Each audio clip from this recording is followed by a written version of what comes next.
Pull out your dicks, get ready to fap. It's time for your favorite show, The Grease Trap. Pull out your dicks, get ready to fap. It's time for your favorite show, Grease Trap. All right, humans, how you doing? It's time for another one of these stinky old, disgusting, fucking cantankerous, pus-spewing fucking grease traps, right? Okay, let's do it. You're wearing a scarf? Yeah, I'm wearing a beautiful, Oh my God. beautiful scarf. Yes. TJ is such a dude. You've been such an experimental fashion guy recently, TJ. What's going on? I just have a scarf. You know, it has the devil on it, so that's cool. You know, little devil scarf. Yeah, you just have a scarf. Yeah. Yeah. It's got the devil on it. You know, what's wrong with that? You don't like scarves? You got something against scarves, No. Paul?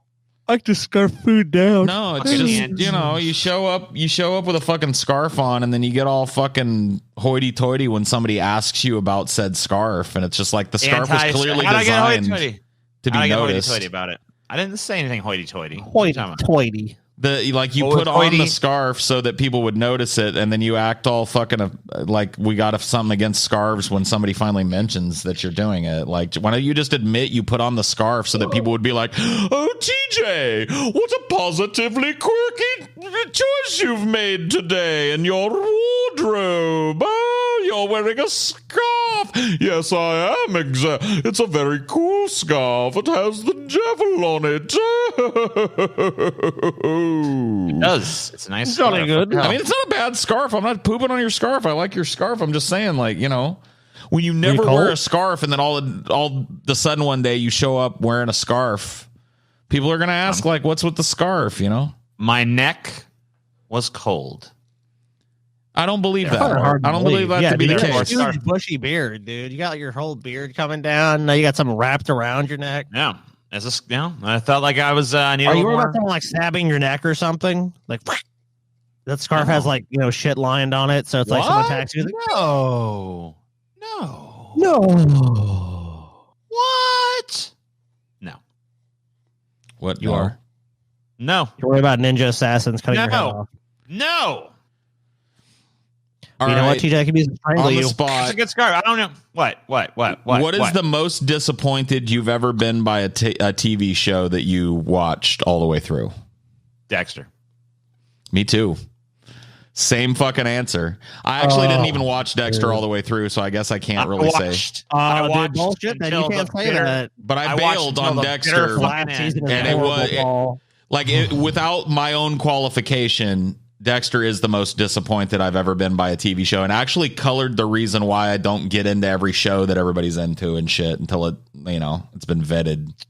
Yeah. Well, Dexter is coming out with a new season, a limited reprisal thing that's has the original showrunners back, so maybe they're going to fix some of the issues and give us a proper ending to the series. But let me just put it this way: I don't have high in the sky apple pie hopes for that happening. Well, here's the thing: is that they fucking changed the entire creative team midway through the run of the season, the series, and it fucking got really fucking horrible. It almost went from being it was almost like they gave some fucking people who were writing Dexter fan fiction the reins of the show, and they just went fucking batshit crazy. That you had a conversation, it was like a joke, and I'm like, Dexter's gonna end up as a lumberjack in Alaska or some sort of Portland, and then they did it, and I was like, no, yeah, dude, they literally did. Scotty as a joke was like, I think they're probably end it with Dexter becomes a lumberjack and is laying low and shit, and they fucking actually did that ending, and I was like, oh no, what a nightmare! I can't believe they did it. Scotty's fucking joke ending happened. No, I've never had that happen in my life, dude. That was one of the most disappointing moments. And dude, you know what it reminded me of? Killer, though, the show went downhill. Scott, you know what it reminded me of, Scotty, is when we were in that movie theater to go see that fucking Full Metal Alchemist shit, and there was all those weebs and shit. And that was when I realized, I may like anime casually, but I can't hang with this weeb shit. It's too much. Yeah. But me and Scotty, we're sitting there in this theater, and we're like, what are they going to fucking do next? The fucking Macarena? And it was 2 seconds later, they were doing the fucking Macarena, and we're just like, oh my God. We're just like, no. I'm like, all right, fuck this. We're never doing this again. I'm never coming to an anime screening again. Inferior version of FMA, dude.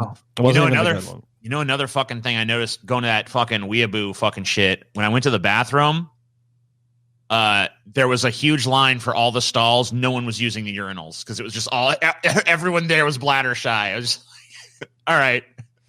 All weeaboo, okay. dude. Is that a Every thing with single one? weebs? Oh, I guess so.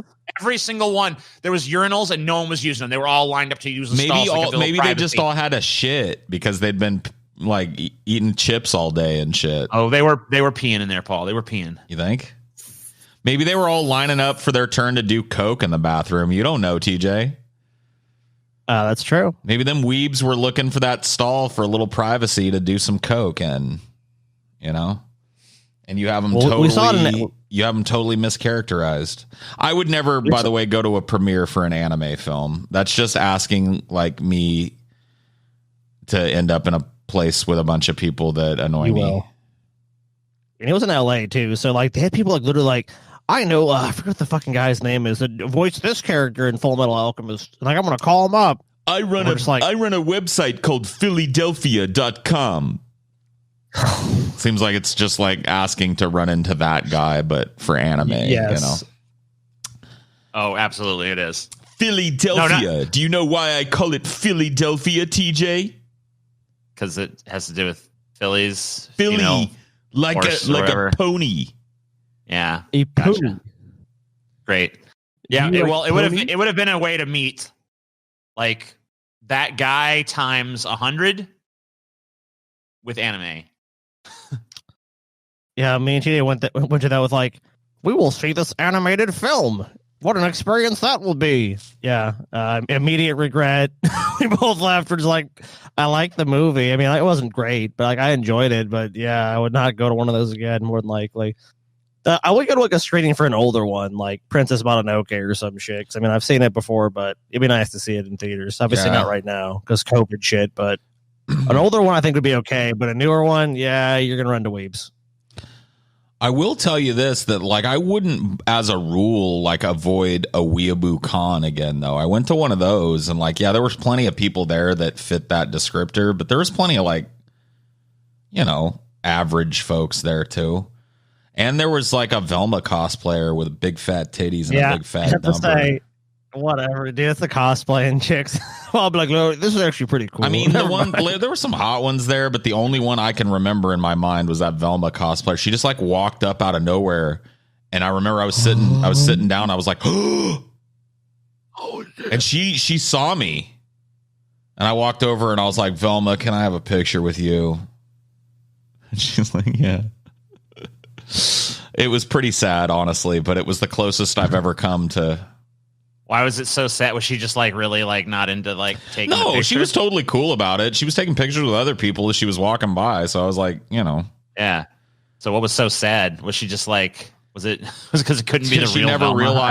She never realized how much intention was behind what I was doing. You know what I mean? I think she might have some suspicions. She didn't after a while dressing up like Velma at one of those cons. Mama, you are goddess. Please let me take a photo. I feel like she probably hears a few things that maybe clue her into how I didn't do that. Seriously some take it. I didn't like lean over and whisper while we were posing for the selfie together. Like, I've wanted to fuck Velma since I was like 8 years old. Hey, listen, could you drop your...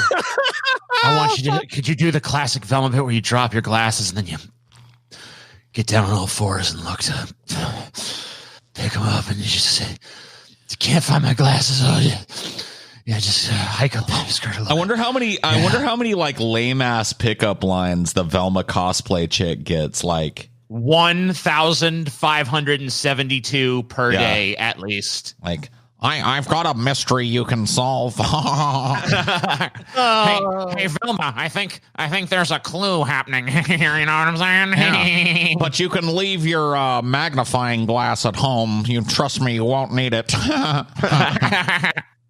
Actually, you might. Actually, you might want to bring that. And some tweezers. Actually, please bring it. It's the only way I can get off. Oh God, why? I mean, you never catch a fish that you never try to catch, though. You can at least try. I mean, you can be like, look, you know. Hey, how you doing? It's me, Paul. You got to throw your fucking line in the river to catch a fish. You never catch a fish if you never toss the line. Let me tell you this. let me tell you this. You were with your girlfriend at the time, though, Paul. So I don't think that really would have. You're went gonna. that well. I probably could have talked my way into it at that time. It probably would have been okay. You're gonna fuck more Velma cosplayers when you hit on Velma cosplayers than when you don't. So that's true. Or they might both be zero, honestly, but you have a much better chance of fucking a Velma cosplayer if you hit on Velma cosplayers. Exactly. I would venture to guess that most of the people who have fucked Velma cosplayers hit on those Velma cosplayers before they fucked them. Like, yes. Very few of them might have been hit on by Velma, which is like, I can't even imagine what kind of a fucking baller ass motherfucker you've got to be to have Velma walk up to you. I don't know. But I don't even know such a person exists. You just gotta be a special motherfucker. But if you're not that, then you gotta fucking, you gotta try, Paul. You gotta try. You got your opportunity, Paul. I didn't spit no game.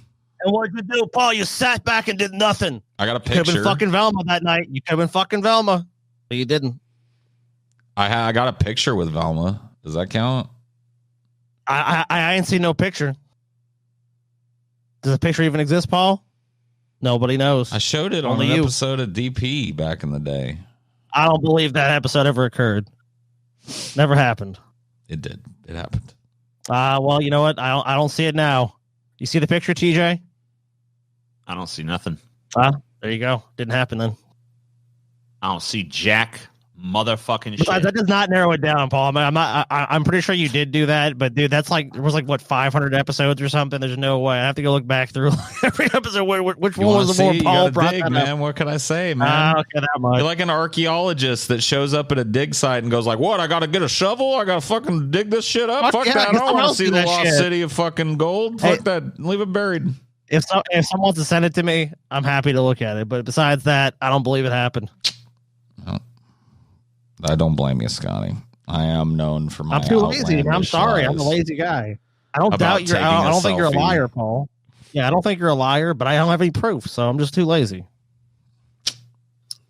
Understood. I'm not going to go back and look to prove it either. So no, I don't blame you. Fuck that. You're lazy too. You're like, fuck that. I don't have proof shit to you. There somewhere. Fuck you, bitch. It's on there somewheres. That was fun. No, I believe the story simply because I know Paul loves Velma. And if he saw Velma, if that happened, it was like the highlight of my day. The day at that Weeaboo Con was when I fucking. Let me ask you this, Paul. Your two roads diverged in a wood, right? Okay. Okay. One side, Jude Law. Other side, best Velma cosplay ever. To the point where you can convince yourself that's the real Velma, right? So they're diverging like this? Yeah, you got to choose one path. I walk right down the center and get equidistant from both of them, and I try and call their names to me and get them both to come, and we have a big fuck threesome. Yeah? Okay. Trying to fucking do that middle path shit, huh? We discover after all this time that Paul was a centrist all along.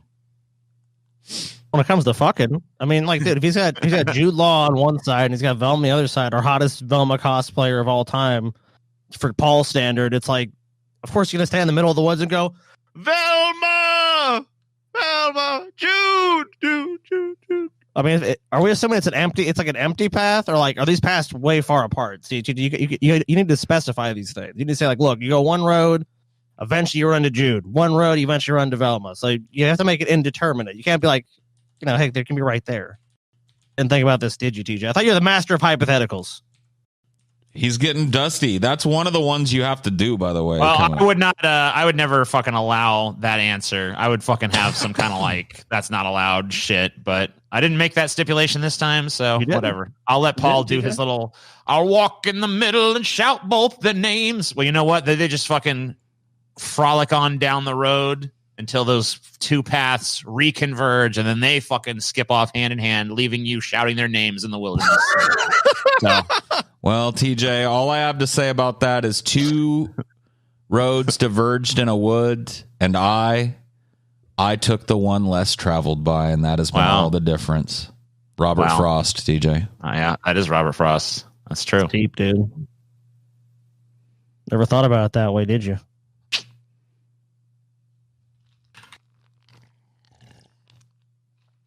Oh, goodness gracious me. What a wonderful and splendid day. What a splendid day it is today. Would you go so far as to call it splendiferous? I don't think it's quite splendiferous, but it's very on the cusp of splendiferous and on the high end of splendid. Yes, it's a new day in America because Biden's president now and everything's different, you know? Yep. Actually, I have a list of executive orders, TJ, that Biden. Oh, yeah. Executive fucking orders. Boom. You guys want to know? Sweeping I already changes. looked. We got shit like, I looked at his mask orders. mandate on all federal property. What does that mean? Insanity right there. That means mandate? that he can't do a mandate. I thought you said mask. Sorry. He can't do a mask mandate for the entire country, but you now you can't visit the Lincoln Memorial if you don't want to put a mask on. So he did that. Some other crazy stuff's going on with Biden. Creating the position of COVID-19 response coordinator, which I think is insane. Why should we even bother with that? Just let everyone get this disease. Look, TJ, you got to burn all. If you're lighting a fire, you got to burn all the firewood, right? It's like the disease. Got to get everyone infected, then you'll be good. I'm fine with these so far, by the way. Like I've looked over this and I didn't find a whole lot to hate about Biden's like executive orders or whatever. It's really just like the main thing about them is really just like there's a lot of like half measures, quarter measures, right. There's a lot of like walking back of Trump era policies that weren't all that consequential in the first place, like rejoining the Paris Climate Accord. Anybody thinks that that's saving the world is I got a bridge to sell you. Yeah. Ending the Muslim ban, cancel the Keystone Pipeline. I didn't cancel the Keystone Pipeline. I read that. I read about the Keystone Pipeline EO that he signed yesterday, and all it did was pause the construction of the Keystone Pipeline so that the proper authorities and experts can be consulted on the environmental impact of the Keystone Pipeline. Oh, well, then fuck that. That's whoever wrote that. He did halt it. He's the fucking. It is true that he did. I mean, because he hasn't built the team of experts that'll find a reason to say why he can keep building it yet. But he halted it for now, so it's not being worked on right now. So you got to give him that. But if you actually read the EO that he signed, it's halting it so that he can have an environmental team come in and do a study on it. See, the thing about it is, and this is the thing about liberals at this point, is like some of these things are steps in the right direction, but unfortunately we're at a point where steps in the right direction are kind of too little too late. They're what about Bob level baby steps in the right direction. Yeah. And we don't have time to baby step our way to success right now. Like our country is literally on fire, figuratively on fire with a pandemic that continues to rampage. The death toll continues to rise day to day, despite the fact that rich people have all gotten their vaccines and politicians have all gotten their vaccines. We, the hoi polloi, still languish without our vaccines for some reason. You guys actually hear there's now vaccine tourism going on. Of course. Vaccine tourism. Yes, because like I said, like I think Florida, if you're over 65 or 70, I'm not sure the exact number, but it's you have to be an older person. If you if you make an appointment, they'll give you the vaccine. Now other states have been more like, okay, you got to be in a extended care facility like a nursing home. You got to have like the health conditions. You have to be over 75. Like some states have a lot more standards. There's not obviously because there's not a federal standard on what we're doing, so it's a patchwork. So some states you can get it easier than others, and some states have more, and some local areas have more. Like, hey, Dinor, yeah, like Dinor's right. I read an article about this. Like Aspen, Colorado, has more supply because of the fact that they just got more. So people are trying to travel to Aspen to get that, which kind of brings up an issue with some places that okay, if someone just comes in for vaccine tourism, gets the shot, then it's kind of depriving local residents from the opportunity to get that. But that's also at the same time, the more people we vaccinate, the better it is, right? So it's kind of like, what do you do? And of course we don't have any sort of federal, response to this really, because the Trump administration essentially did nothing.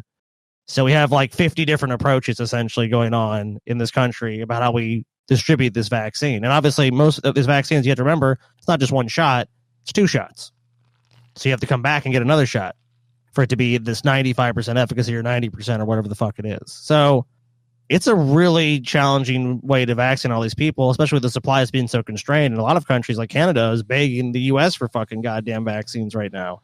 So clearly, I heard demand is outstripping supply. I heard during a fucking morning ideology I did today that one of the biggest manufacturing sites of one of the vaccines is on fire currently in India. There was some kind of explosion.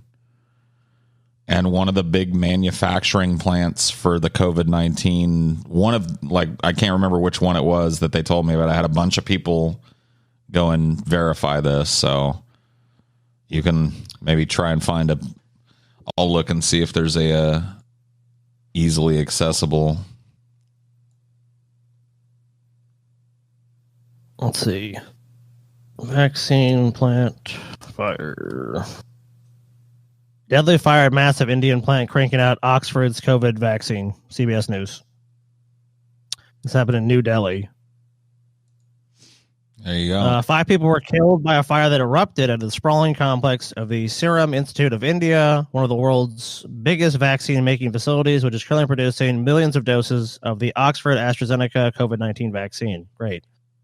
The fire broke out Thursday afternoon in a building still under construction on the 100-acre site in the southwest city of Pune. I don't know Indian names. It was brought under control by Thursday evening, but at least 2 of the top floors of the 5-story building were gutted. Shit, dude. Okay, so that blows. Yeah, so one of the places that's going to set things back for a while, probably. It's what the world needs right now. Hey, I think Trump done it. Vaccines. I think Trump showed up with a Molotov cocktail. He's like, "Fuck this vaccine." I don't know. I mean, considering Trump that it's a facility in fucking India, it's like somebody in the chat this morning was like, "Man, that can't be a coincidence. That can't be just human error." And I was like, "Dude, it's India. It totally can." Oh yeah, if you look at fucking some of the infrastructure, I mean, like, look at just like. India is a country that has taken leaps and bounds up the like industrialization ladder and shit, but they've still got a ways to go. They don't have, the building codes and the job rules and stuff. It's slower. And so, but not to mention, I mean, guys, the pressure that the vaccine these manufacturers are under right now, it's like there's a pressure to get these things made as quickly as humanly possible. So like errors are going to happen. People are going to be overworked and tired and shit. There's like the weak link in all this is humanity, because like it's like humans don't listen to science. Humans don't listen to building codes. Humans don't. It's like it just goes on and on. It's human error. Almost assuredly, this fire was probably caused by someone fucking up because they're either sleep deprived or they're overworked, whatever the fuck it is. And it's like, oh shit, what do you do? This is another, one of those reasons why I personally don't take part in electoral politics anymore, because I feel like that we have developed a culture that doesn't react to problems as they unfold. It waits for problems to get horrible and then fixes them after the fact. It's like we know, like I'm a dumbass fucking hick from a cow town in Central California, and I know for an absolute incontrovertible fact that the current stock market is a giant bubble that's about to pop any fucking second. And it's gonna wipe out a bunch of people's life savings and a bunch of people's 401ks and a bunch of people's fucking equity in their houses, which is a lot of times tied up in loans and shit, is gonna go. It's gonna fucking poof. And we're going to have a new fucking giant global economic crisis on our hands. And the work will start to get done on fixing it once the heart attack happens. It's like there's no preventative care in America anymore. Everybody with a brain in their head knows that this giant economic apocalyptic seizure is coming. But not a single fucking politician is taking any step to address stopping it. Of course not. In fact, well, I mean, the people that pay the them, higher up you go on the scale on the national level, they're enabling it. They're encouraging it. They're cheerleading it. The people that are paying them are the ones doing it. The people that own the politicians are the ones that, like, all these rich fucks Most of their money's in the stock market, and then you have a bunch of people like go to like Reddit, like Wall Street Bets, like, oh, this guy fucking he made $3 million buying fucking 80,000 shares on margin. It's like, unless he sells that shit, what's going to happen is all these people are speculating like that. Because there's just tons of people doing it now. It's like, because it's like get rich quick. It's like, oh my God, the market keeps going up. So you have all these people gambling. When that bubble burst, you're going to have people fucking jumping out of windows. I mean, now that the 1929 crash, that's mainly a myth, but you're going to have a lot of people killing themselves because they're literally going to be like, not only if they wiped out their life savings, they're gonna owe a company like $800,000. They're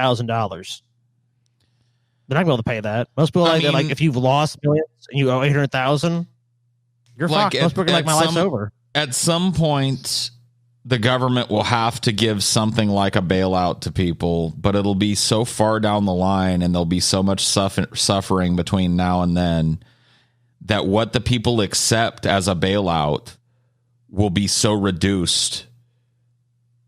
You know what I mean? It kind of reminds me of the way that we approached, I guess it's still approach airport security in light of like events like 9/11 and stuff. It would always seem like whatever measure they took was designed to prevent the previous attack. You know what I mean? Like there was never any sort of like, let's be forward thinking. Let's fucking kind of address the underlying issues. I mean, like, to me, like the biggest problem with the American mentality in general is that we never want to do anything preventative. We always want to just deal with shit when it happens. We always want to put Band-Aids on everything. Capitalism hates preventative measures because preventative measures prevent capitalism from capitalizing on things. So capitalism is the problem that has to be addressed. As long as it's front and center in our system of governance, and anybody that tells you that it isn't is a fucking liar. Like it's a money game in Washington, and it always has been for as long as I've been alive anyway. So just get used to that. That has to be addressed. The fundamental problem of capitalism has to be addressed because it's capitalism that stands in the way of closing the borders when we all know that there's a virus blooming in China and starting to spread. It was Economos that demanded that. And he got what he demanded.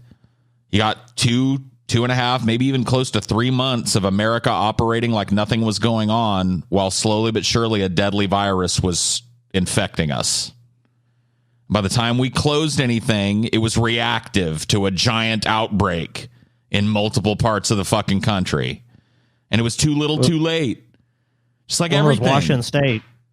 Yeah, with Washington State, it was like, oh man, there's a case there, but oh, don't worry. And it's like, what do you mean, don't worry? It's already here now, and it's a fucking disease that, if anything, is just as viral as you can imagine, just spreading amongst people so easily. It's astonishing, and you're right. It's like they go to the altar of Economos and they go, Economos, what must we do? The planes must fly, the spice must flow. Yes, Economos.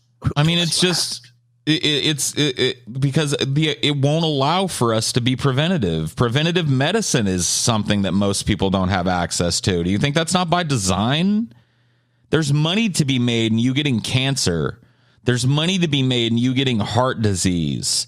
There's money to be made in you having all these fucking medical problems that have to be addressed, not preventing them. Of course, if you eat right and exercise and don't have a heart attack, then they don't make that money. Right. So, you know, I was just talking to Scotty about this the other day, about how all of the things in this country, that there's so many instances where the profit motive is towards a bad result.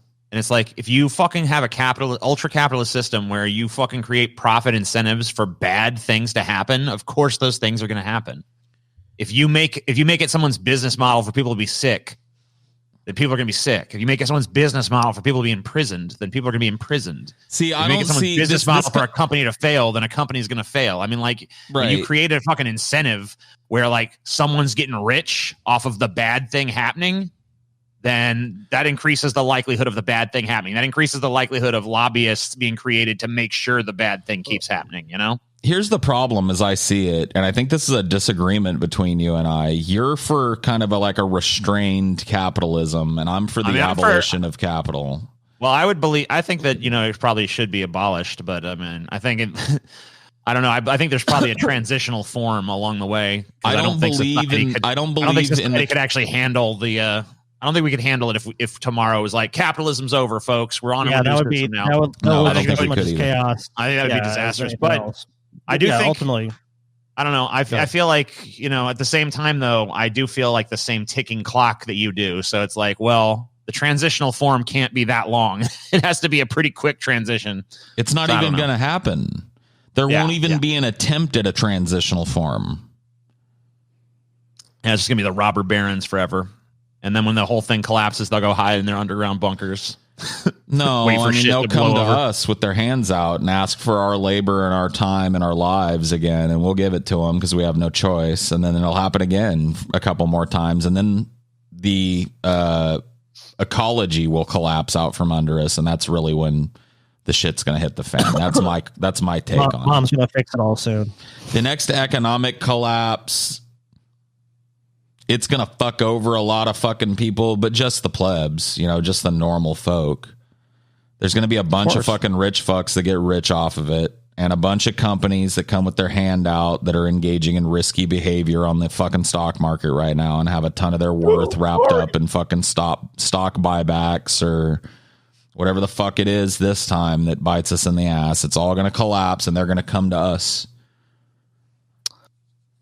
Please, sir, can I have some more? And we have no choice in the matter, so we're going to give it them. And then they're going to go right about undoing whatever token legislation is passed to quote unquote protect us from this ever happening again, just like happened in 2008. What was it? Was it Dodd-Frank, right? Was passed and then systematically over the next 3 or 4 years gutted and made completely irrelevant, filled with so many loopholes it looks like a piece of fucking Swiss cheese. And it's business as usual on Wall Street. In fact, the shit that was happening in 2008 has only accelerated since. So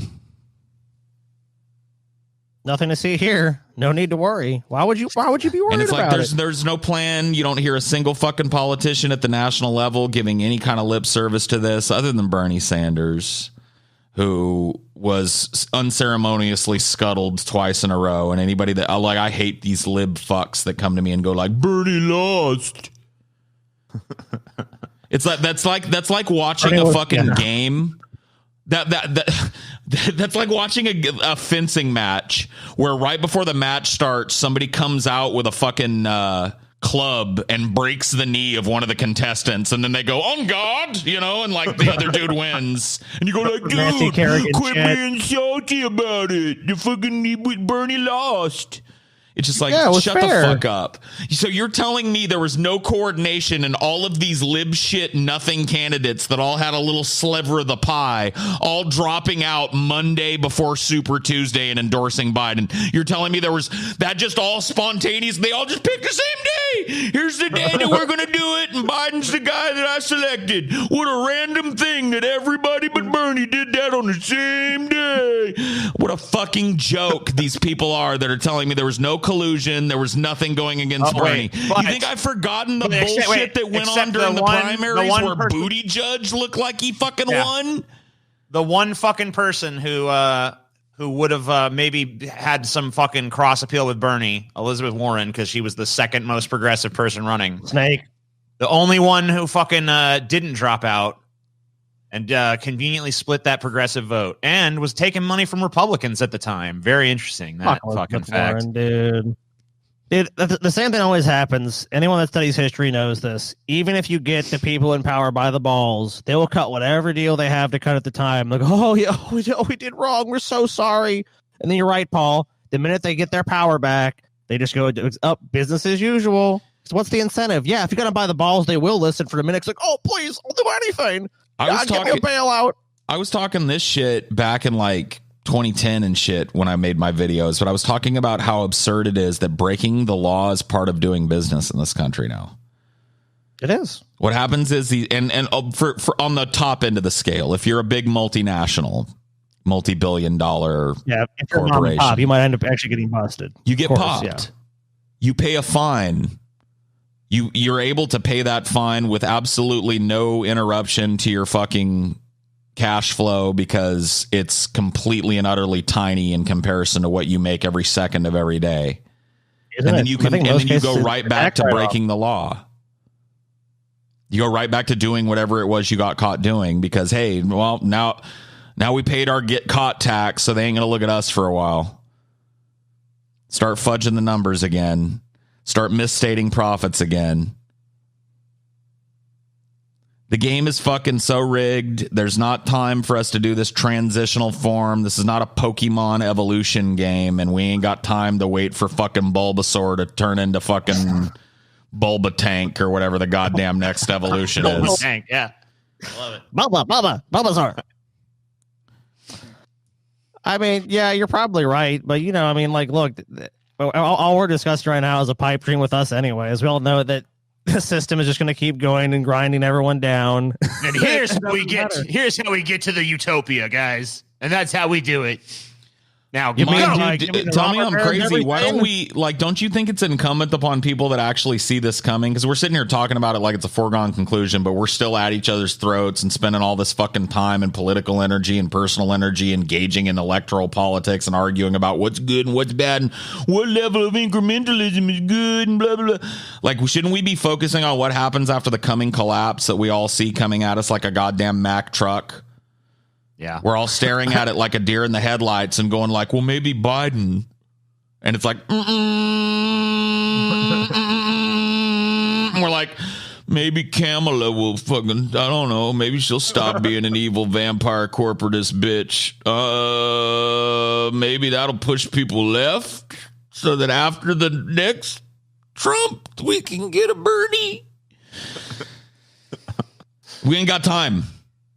The clock is ticking so fucking loud in my head. Unless you're advocating for the overthrow of the government, I don't know what to tell you, Paul. No, I'm not. I'm advocating for let's as political figures and political minds at least and philosophers or whatever the fuck we are. Let's stop talking about jerking off and fantasizing about stopping this Mack truck that isn't going to stop because there are no brakes on this motherfucker. And let's start talking about the possibility of what comes after and how we reach enough people so that maybe there's somebody that has their head on straight sitting at the table of humanity at the end of all this. You know what I mean? Shouldn't our fucking voice be used to prepare people for what's fucking coming as leftists and to use it as an opportunity to recruit people to the idea that it was corporatism and authoritarian right fucking politics and the normalization of such that led to this corporatist capitalist nightmare that's about to destroy? Shouldn't we be doing that rather than going Joe Biden and then Trump 2 and then Bernie? No, number Trump one, 2. You have to convince people that's the case. Not everyone believes that. And furthermore, beyond that, not everyone gives a shit. A lot of people just have the mentality I'm alive now.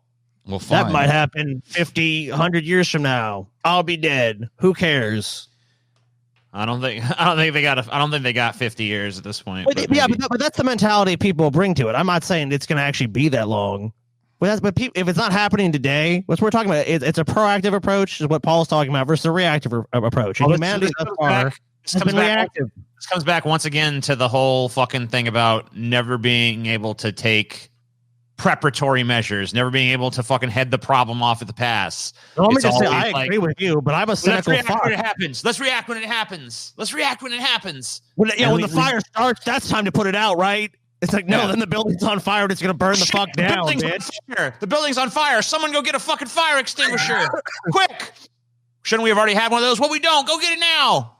I mean, if it's true that this collapse that we're discussing is imminent and inevitable, which I believe it is both. Maybe I pretty much feel that way. Maybe you guys feel like there's some fucking magic way that we could dodge this bullet, but everything that I think listen it's possible, to, but very unlikely. When it comes to the climate, is that we're on the clock now. And so it's don't you think it's incumbent on leftists to try and make sure that the paradigm, if one is able to exist, that's established after this collapse isn't an auth-right nightmare? Like, don't you think we need thinkers at the table? Don't you think we need to be inspiring people to understand that this electoral process, and especially here in America, is all part of what raped the planet? Our continued participation in the electoral process and our continued legitimization of the politicians and corporations that made the decision to destroy the Amazon, to suck all of the oil out from underneath everything we could, the oceans, just cut down the rainforest, do everything. I mean, they've basically destroyed the planet. And, well, it's how do you change people's minds? And it goes much deeper than that, Paul. It's like, what about consumerism? Okay, you're going to give up having the 7-Eleven on the corner that gives you all the stuff you want, plastic. You're going to give up this. Eventually, you're not going to have a choice but to give it up, because eventually it's not going to be there. But then people will have to do it. That's basically like, people will do the right thing when they're forced to, when they have no other choice, of course. Like, oh, you have to live this lifestyle because there's no other possibility. My view of humanity is that's what's going to happen. I don't think as much as I think some people will wake up and try to go, hey, we need to stop this. But I think for the most part, you'll have a lot of people just going, whatever the government says, there's no government. Well, whatever the soothsayer says, whatever fucking authority figures around me, I'm just going to listen to them. I don't want to think for myself. And I don't know why they like that. There's so much information. There's so much resources out there right now. You can learn about all this shit. You don't have to take my word for it. You don't take Paul's word. You don't take TJ's word for it. You don't take anybody's fucking word for it. The evidence is right in front of you. But people won't look at it. They don't care. They don't give a shit. I don't know what else you can really do with some people. You literally have scientists that have fucking scientifically proven this shit's going to happen.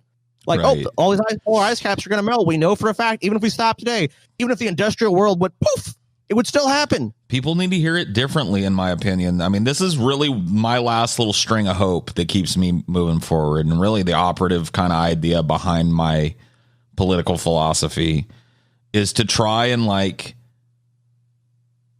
prepare, if I can prepare one person for what's coming and have one person influenced that ends up being a decision maker in the future, then it'll, that's what I'm striving for. I don't know that I'll get that. I think it's a pipe dream to think that I can get that, but I also think that I'm going to vote my way out of it when my choice is dog shit, and dog shit is a pipe dream. So it's like, I choose the pipe dream that doesn't collude and collaborate with the system. I choose the pipe dream where I don't have to sit and talk about the half measures of Joe Biden and come up with excuses for why this is fundamentally better than Trump is in the long run. I don't have to do that because I don't ascribe my fucking name to that line of thinking. And that's all there is to it. I don't blame you at all. I mean, dude, it's your life. Everyone has just limited time on this planet to begin with. And you should never fucking do something you don't want to do or be a part of. And I don't blame you at all, because if you're a results-based person, just look at what you've gotten in your lifetime and the times that have come before that. And it's like, it ain't shit. So putting your faith in something you don't see the efficacy of. Why is it so hard to explain that to people? Like, why is it so hard to explain to people that the best predictor of future behavior is past behavior, and that they need to look at what's happened cyclically here in America for 40 years, 50, 60 years, and how the extraction happened, and how the middle ss was destroyed, and how the middle class and the working class was destroyed and picked apart, how unions were picked apart and why. Yeah, I feel like even pretty mainstream dudes, say what you want about Michael Moore, he's laid out a lot of this shit in his documentaries in very fucking simple terms that fucking ordinary people can easily understand, and all they get from it is so fat fucking hypocrite. He lives in a mansion himself. You know that? You know he's got a nice house. He loves capitalism at the end of the day. So fuck him. He's a hypocrite. What, TJ? The real sad part about, you're right, by the way, I'm not trying to contradict you. The real sad part about that is that those people didn't even come to that conclusion or information on their own. They just took it from some other bobblehead.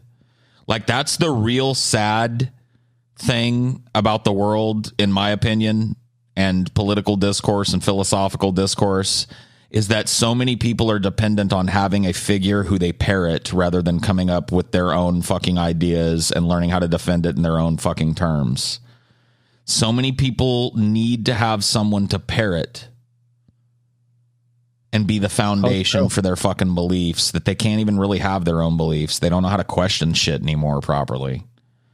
And so it leads to Trump. It leads to anti-vax. It leads to people believing that incrementalism is going to fucking save the goddamn day. And it's all shuffling fucking furniture around on the deck of the fucking Titanic.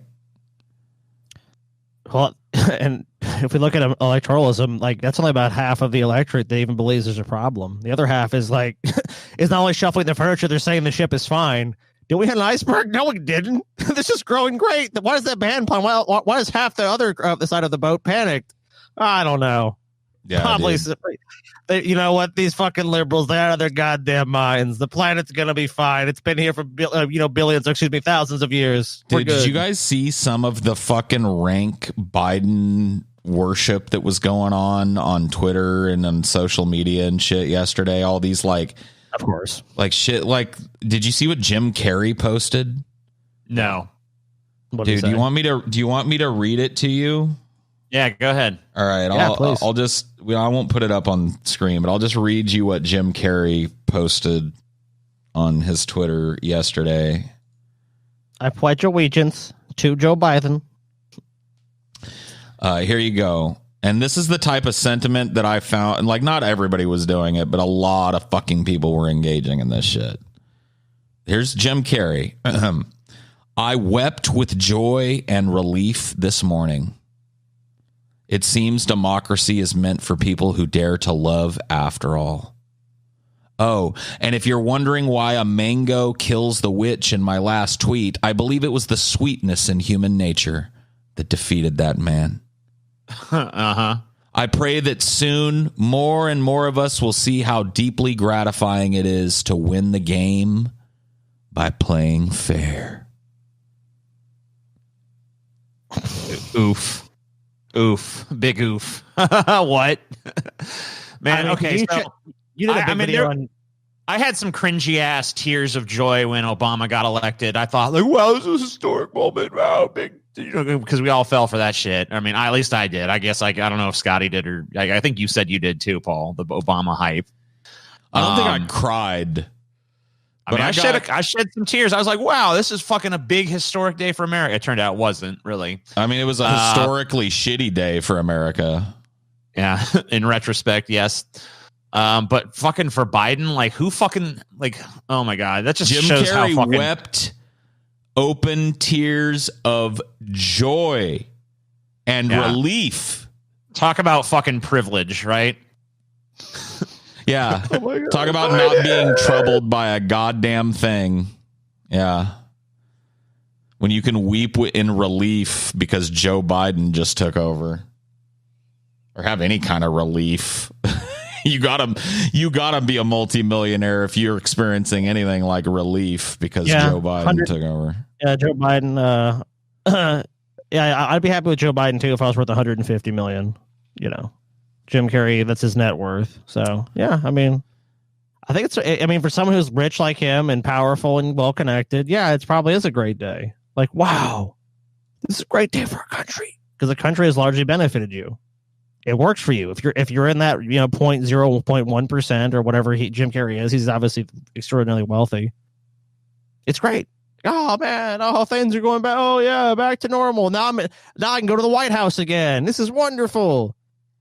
And that was a big news story that was reported. Like Trump was jealous if all the people are going to show up for Biden. In fact, of course they're going to show up for Biden. They're going to show up for whatever Democrat it is. They're having an alliance. Yeah, meanwhile, he's got to settle for like John Voight and shit. You know, it's like, oh god, John Voight, get his ass out of here, dude. Get the fucking goddamn gong. I saw John Voight in a movie that I hadn't watched in a while. Amelia wanted to see one of the Mission Impossible movies. I guess she's never seen one, and I was like, "Well, let's just watch the first one." And you remember John Voight's the bad guy in that one? Yeah, and, is he? I remember when I got to be honest with you, I probably was like in my early 20s the last time I watched Mission Impossible, the first one. Like, it's not a movie I've gone back to a bunch of times. It's a good movie. Like, I think it still holds up as an action movie. But let me tell you something, dude. John Voight, I did not think he was weird in that movie when I was a kid, but going back and watching it, I'm just like, oh my fucking God, dude. Why did they cast Jon Voight in this? There's this scene where you'll probably remember it, where Ethan Hunt is on the phone in like a public place in London, and he's talking to his boss back in Langley or whatever, and he's like, "You're never gonna catch me, Kittredge," or whatever, and he hangs up the phone, and then there's this moment where like all of the sudden the dude that's standing in the booth next to Ethan Hunt turns around in a trench coat and a fedora, all slow, like awkwardly. And it's Jon Voight. And the look he has on his face had me busting a fucking gut, dude. He just stares at... he stares at fucking Tom Cruise with that vacant fucking... with all this like tense violin music and shit playing in the background, dude. Jon Voight was strange in that movie. Is there a movie where Jon Voight isn't strange, or is he just strange in every film? He's fucking strange movie. in real life. So I mean, it's kind of hard. He was really weird in that movie, and I never noticed it as a younger person watching it. He's a guy who is strange and looks strange, and yeah. Whatever, though, you know. I mean, he's a fucking nut, dude. You got to try and find, dude. Let me see if I can find that fucking scene and see if you see the fucking humor in it that I saw. All right, because I just went, and I don't remember it being that kind of a moment back in the day. But let me see, dude. Warner's aware then for it. Hey, what's going on, everyone? My name Every is movie I've seen Jon Voight in, he is a weird ass motherfucker. He was in like Heat. He's a weird ass character in that one. Oh yeah, he was. I love Jon Voight in Anaconda, dude. That's like the thing that gets me through that fucking movie. That is one of his best roles, in my opinion. It really is. He's terrible in it in every. Yes. I mean, but he's fucking so fun to watch. Movie. Though. Yeah, it's a terrible fucking movie. Like, and he actually is enjoyable. Like, he's so bad, it's good in that. So I don't know. I kind of like him in that movie personally. It's almost kind of like his least creepy roles, because he's kind of supposed to be a creepy weird dude in the middle of the fucking Amazon. You know what I mean? So it kind of works. It's like, this is the kind of guy you would expect to meet just randomly on this fucking trip. Yeah, you know, I think that's one of the things about that movie is Jon Voight's character in that movie, whatever the fuck his name is. I just think of it as Jon Voight.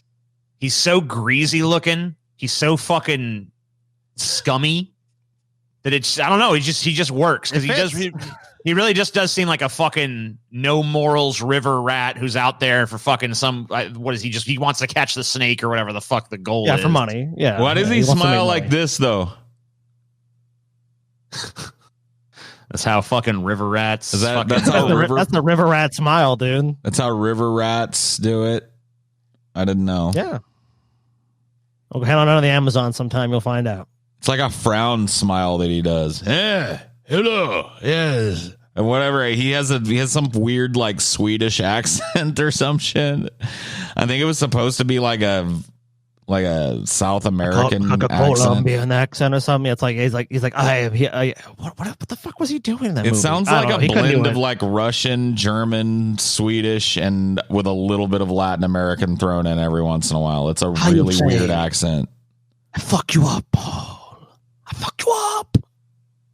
I kiss the anaconda. Yeah, it's weird.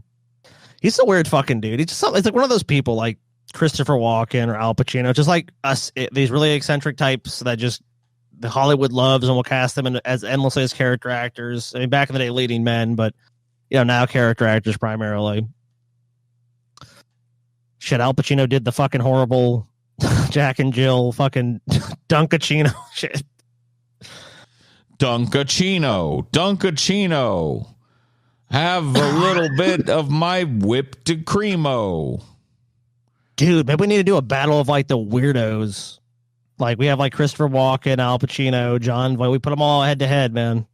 Oh yeah, that might be a cool tournament. Who's the weirdest motherfucker in Hollywood? Right. Someone was suggesting to me that we do like an '80s tournament where we fucking get all the fucking '80s icons to do battle and shit, like fucking Schwarzenegger and Stallone and fucking all the other fucking whatevers that were fucking big in the '80s. Not necessarily just action stars, but you know, like all the '80s fucking motherfuckers. You know? Oh, I got you.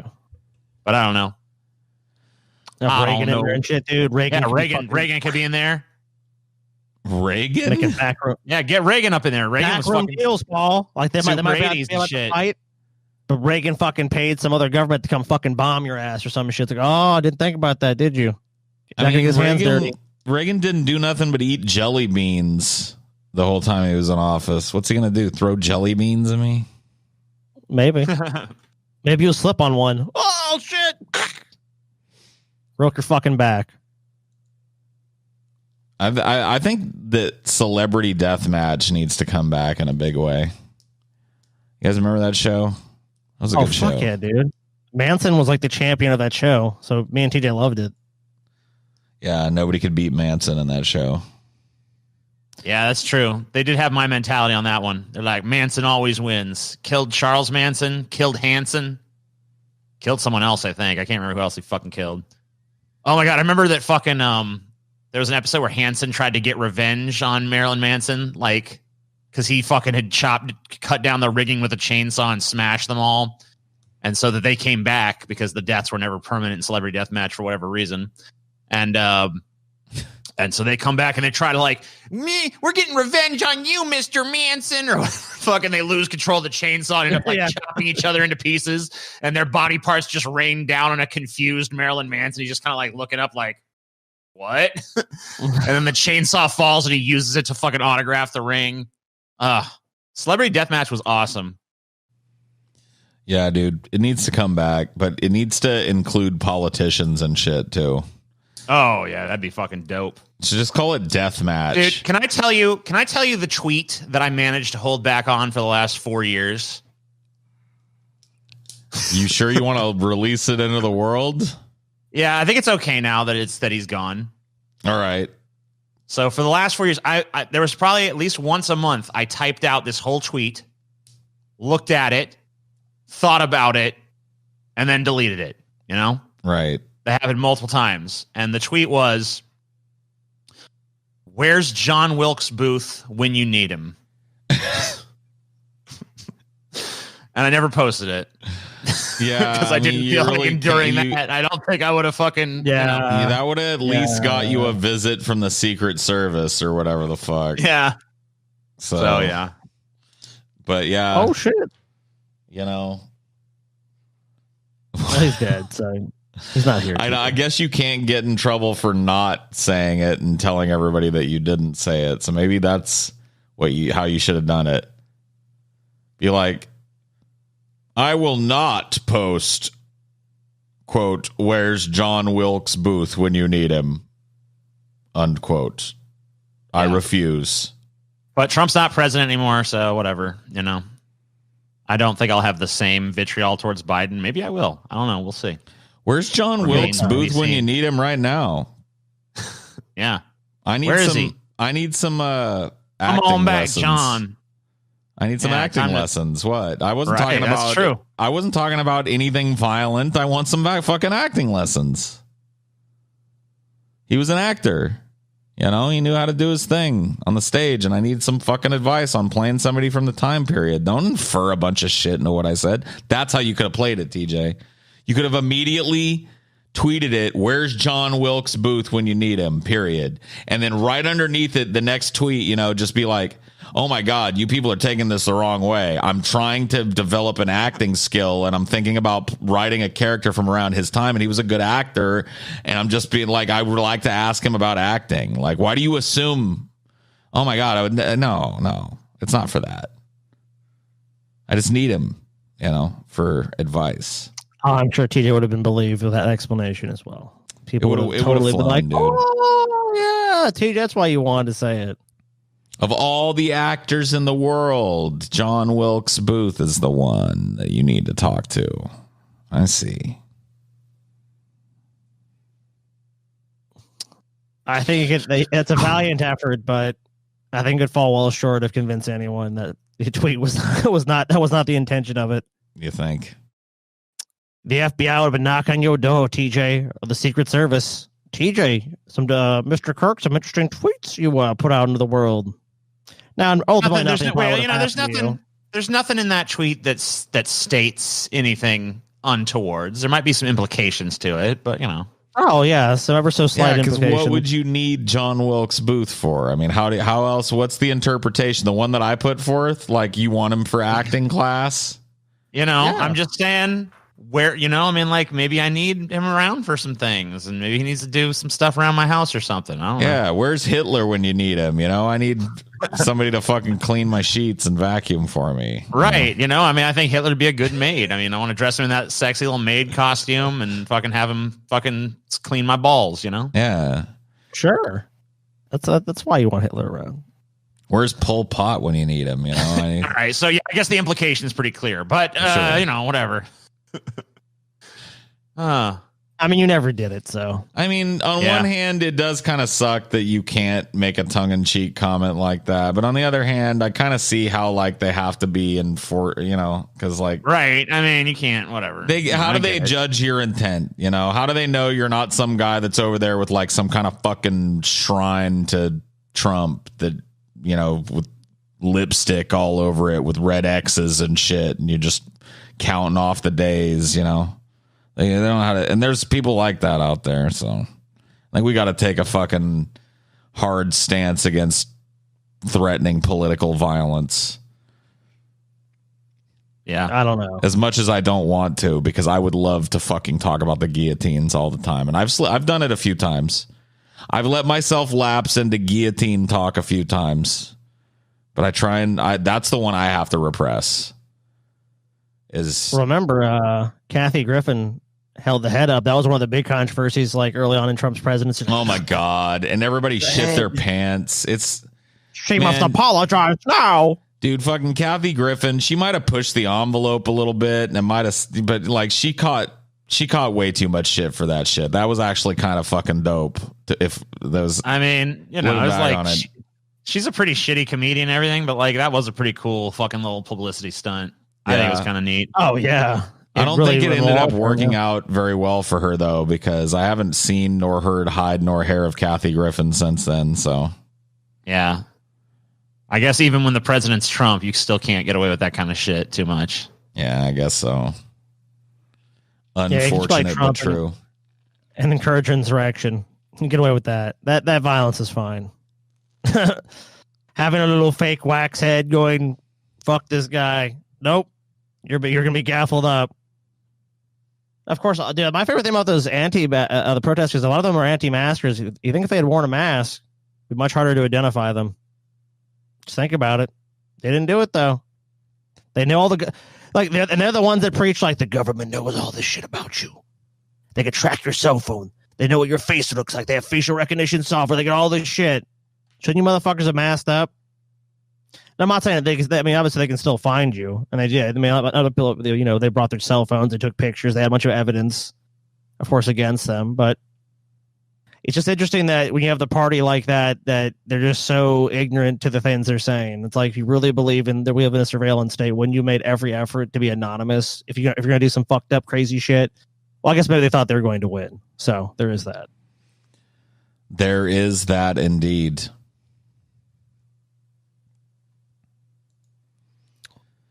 Well, what else can we discuss in our current ongoing nightmare reality that is somehow so much worse than Orwell predicted?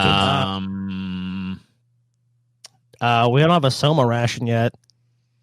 Maybe we can live in that one, the Brave New World. I'm pretty sure we are eating Soylent Green, though. Cool. I'm pretty sure they've started to recycle the homeless into food for us, and we're getting veal chops and shit that ain't veal, and pork chops that ain't pork, if you get my drift. You know what I mean? Well, that's good population control. If you really think about it, you want to get the population eliminated. Say, look, we take about half the poor every year. They go off. Pork sandwiches. They get made. Yeah. Pulled pork sandwiches. Yeah, give me some hobo leg there. Let me grill that up. Tasty.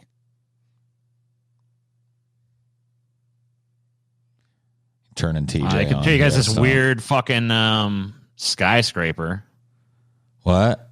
Okay. What I happened? can show you this weird fucking skyscraper, I said. Where's it located? I don't know. Let's find out. Okay. Let me see. Architect's eye-popping 688-foot tall New York skyscraper design. So this is not an actual thing, but this is a proposed thing that probably will never exist, but could exist. It has twisting space-age design like no other. The renderings have been dreamt up by Turkish architect firm Hayri Atek Architecture Design Studio. Studio describes the structure as amorphous and having a transparent, ghostly stance in the city skyline. In 2019, it unveiled a design for a cliff edge hotel with a glass bottom pool jutting out of one floor. So here's the fucking weird structure. Dude, Cool. they ain't never going to build this motherfucking thing. No, probably not. No. And if they do, they're stupid as fuck because this is pretty ugly. I don't know. It's kind of neat. I mean, it's whatever, but like it looks completely and utterly and like why would you design a building with a big hole in it? You know what I mean? Like, isn't that usable space? I guess not. I don't know, dude. But it is a weird looking building. It looks like a modern art display, and they just said, "Hey, you know what? Let's make this into a fucking building." It's like a fucking butt plug. Get it out of here. It was a butt plug. Wouldn't that thing have to be larger at the end so does it get, so like, dude. Ram it in fucking maximum width from the start. Shit. Just fucking right in, dude. Plump. Stick this fucking. This is one of those things. You remember a couple of years ago we covered like the Flying City or whatever the fuck, where they were gonna have this like city that was anchored to the earth or whatever, that was up in the fucking space station. Or no, it was a floating skyscraper. That's what it was. A skyscraper that moved around the planet because it was somehow anchored in orbit around the planet. I honestly don't remember it. There's a bunch. There's always this shit, dude. Let me tell you something. I don't know a fucking thing about engineering, but I could design a skyscraper that's way more cooler and way more better than this one, dude. Way more better in every way, dude. I can't even speak English right, dude. I can't even speak English right, and I could do a way more better skyscraper, dude. I believe either one of you could too. Look at this bullshit. What the fuck is that, dude? The big dude, this is just unimaginative nonsense. Both of like, these it's gonna be a big loop.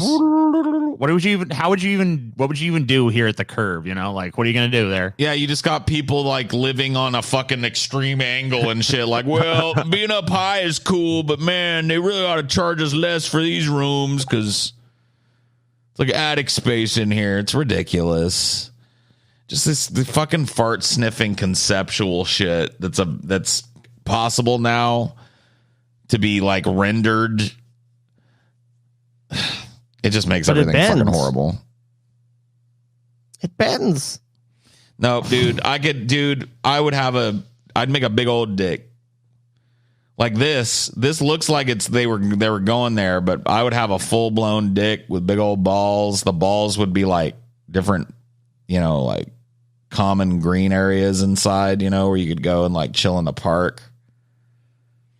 And then the dick structure itself would house people, and of course the penthouse would be the head of the dick. So, and it would blow both of these skyscrapers right out of the fucking water, dude. Yeah, maybe have like a lighting thing at night. It could like shoot jizz. Yeah, dude, they could just shoot white fireworks out the top of it at night every hour on the hour. You know what I mean? Oh, the giant shit. cock's about to blow. Yeah, New York's big old cock's about to fucking come. Get ready for it, folks. 3, 2, 1. Oh, look at it go.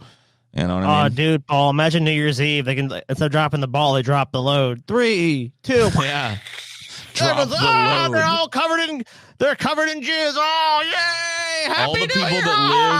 All the people that live in Jizz Tower jerk off and blow a load off of the tower onto the people in Times Square below at the same time at midnight. So there's an actual jizz shower as people are singing like Auld Lang Syne and shit.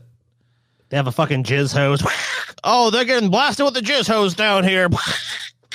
See, dude, how much cooler would that be than this ridiculous, impractical fucking bunch of nonsense where the people that are in the what's supposed to be the prime areas of your fucking building are like have to deal with some bullshit ass fucking slanted.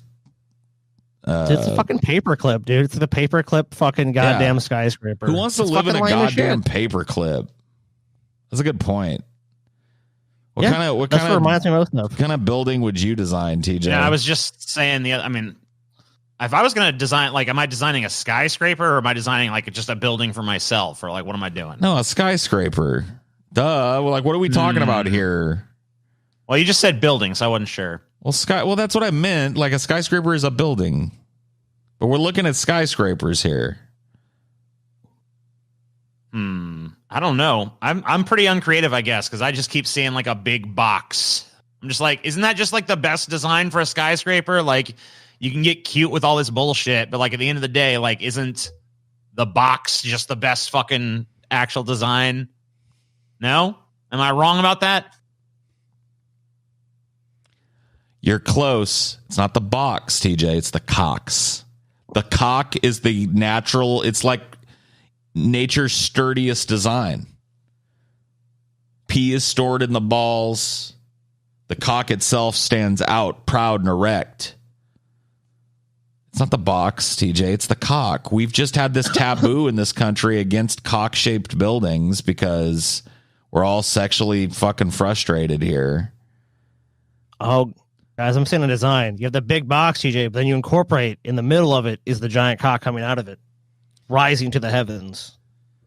Yeah, you could do that. You could start it boxy at the bottom, so the foundation is a box, but then the box turns into cock, you know?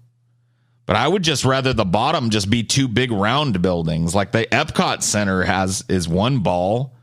They have that built. They can't build another Epcot Center and have that be the other part of the base of this giant cock building. I think that's ridiculous. You're a naysayer, TJ. You're a proponent of all of our cities looking all drab and square forever, man. And I'm not co-signing any of this bullshit either. I don't want our cities to look like giant paper clips or fucking like modern art masterpieces that you'd see on the desk of some low rent fucking, doctor's office or something. You know what I mean? No. I want some cool ass buildings. How about a building that looks like a rocket ship to fake out the aliens? Oh, like we're ready? Like, yep, we're about to launch. We're ready. Yep. Looks like some futuristic fucking thing that's getting ready to launch, but really it's just a building and it just looks awesome.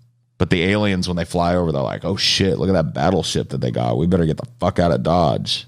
I think we need to build a giant board cube, dude. Build the fucking board cube and all our problems are solved. How about, dude, you said the square is the most sturdy, TJ?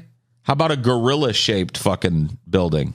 What do you think about that? A gorilla shaped building, huh? What's more fucking strong than a gorilla silverback standing its ground? You know what I mean? Talking about strength. You saw what fucking King Kong did to the buildings in New York. Tore them shits up. I don't think it's been done either, Paul. I'm looking right now. This could be the first of its kind. King Kong skyscraper, dude. And then you could make a King Kong one in New York, and then you make a Godzilla one in Japan. And then you install lasers on the top of them that they can shoot at each other. And we start a war with Japan. And then we bring our fucking big giant fucking King Kong to life. They bring their Godzilla to life and we have it out once and for all and settle all this shit between us. It sounds like you want giant fighting robots, dude. I kind of do. You don't want buildings. You want giant fighting robots. We build our massive. Oh shit, dude. What does Russia or China build? Mothra? Yeah, something lame and fucking silly like Mothra or something that just gets slapped down immediately. Like Russia shows up Mothra. And they're like, Nazdrovia, our moth is ready to attack. Oh no, what happened, comrade? No! Mothra is a big flaming heap at the bottom of the ocean now. It's like where fucking Mothra belongs. All right. All right. We'll see you next time.